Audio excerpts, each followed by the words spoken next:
নমস্কাৰ আজি হৈছে দেওবাৰ তো দেওবাৰ বুলি আজি লোকেল মুৰ্গী বনাবলৈ ৰেডি কৰিছো প্ৰতি দেওবাৰৰ দৰে লৈছো দুটা ডাঙৰ দুটা পিয়াজ লৈছো পিয়াজটো অলপ ডাঙৰ ডাঙৰকৈ কাটিছো বেছি মিহি কৰা নাই তেলতে হেৰি কৰিম এয়া কেঁচা জলকীয়া লৈছো একদম তাৰপিছত দেওবাৰ দিনাখন মানে কিবা এটা স্পেচিয়েল খাবলৈ মন যায় যি নহওক আপোনালোকৰ তেনেকুৱা হয় চাগে দেওবাৰ দিনা হয় মাছ মাংস তেনেকুৱা ধৰণৰ কিবা এটা খাবলৈ মন যায় বেলেগ বাৰ এটাত তেনেকৈ বনোৱাৰ বিশেষ সময় নাথাকে ভালদৰে বনোৱা দেওবাৰ দিনা ফ্ৰী পিঁয়াজ দি দিছোঁ জলকীয়াও ইয়াত দি দিছোঁ পিঁয়াজটো ধুনীয়াকৈ লৰাই দিছোঁ পাম ধুনীয়াকৈ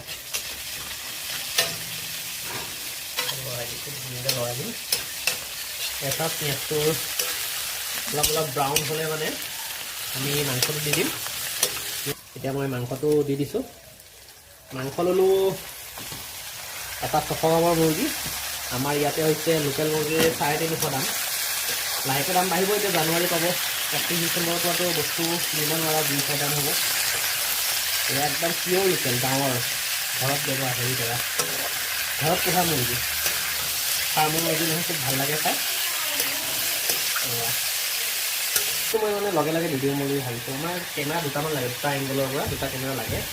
কেইটামান এটা বনাব লাগিব খুব সোনকালে এয়া হৈছে হালধি দি দিছোঁ নিমখ যিহেতু অলপমান দিছিলোঁ অথনি এতিয়া অলপমান মিলাই জোখমতে নিমখ দিছোঁ এতিয়া মাংসটো আমি ভাজিম অলপ জুইৰ ফ্লেমটো কমাই দিছোঁ তো তলত লাগি ধৰাৰ ভয়টো নাই হৈ পেলাই আৰামছে শুনিব সময় ধেৰ আছে দিনটো আছে তো এতিয়া আদা ৰচুনখিনি আমি খুন্দিব লাগিব আদা ৰচুন খুন্দাৰ দায়িত্ব দিম মই আমাৰ মানুহজনীক নিৰ্মালী কলিতা আমি মৰমতে মাৰিম বুজি পাতো ভিডিঅ' কৰি বনাই আছোঁ আৰু তাৰপিছত এতিয়া অলপ ভাজিব লাগিব মাংসটো যিমানে ভাজে সিমানে টেষ্টটো বঢ়িয়াকৈ আহে কালাৰটো ভাল লাগিছে বিলাহীৰ কালাৰ এটা আহিছে অলপ ৰঙচুৱা এয়া মাংসটো তল আহি আছে অলপ পিছতে নমাব পৰা হ'ব আৰু আলুখিনি সিজি গৈছে আলু সিজি মানে গলি গৈছে আলু